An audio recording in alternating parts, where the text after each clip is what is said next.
Jessica Evangelista. Hi, Jessica.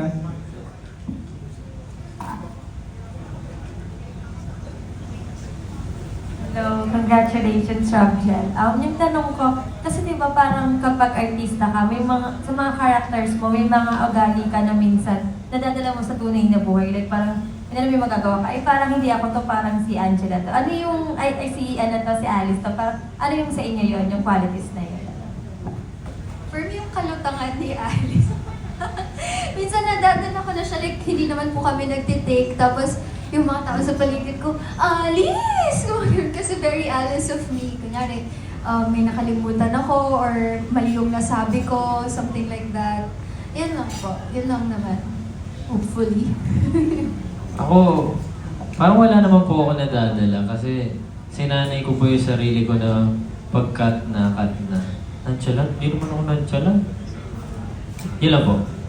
Thank you. Kay Direk naman po. Direk, parang ano po yung tingin, ano yung thoughts nyo sa mga, paano nyo po masasabi na malakas pa rin po yung Filipino storytelling kahit na may mga foreign content? Lalo po ngayon parang may nabasa ko kanina pagka na wala pong showing na Filipino movies right now. Kasi nga po, di ba may Spider-Man tapos may The Odyssey.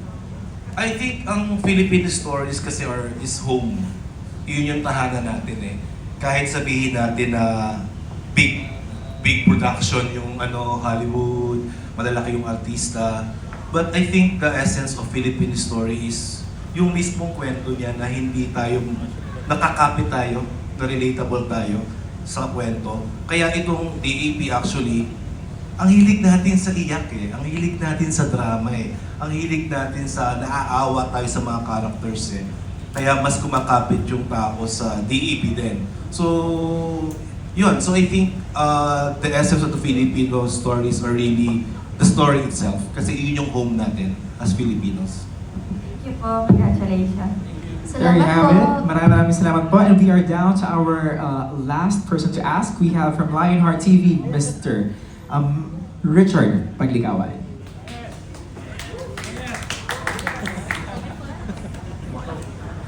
Hello, congratulations dito sa Dating Alice Friends. Actually, yung first question ko lang sa ating mga cast, share kayo ng something funny or anything na hindi nyo makakalimutang BTS with each other while shooting Dating Alice Friends. Parang wala nakakatawa masyado kasi masyado tayo seryoso palagi.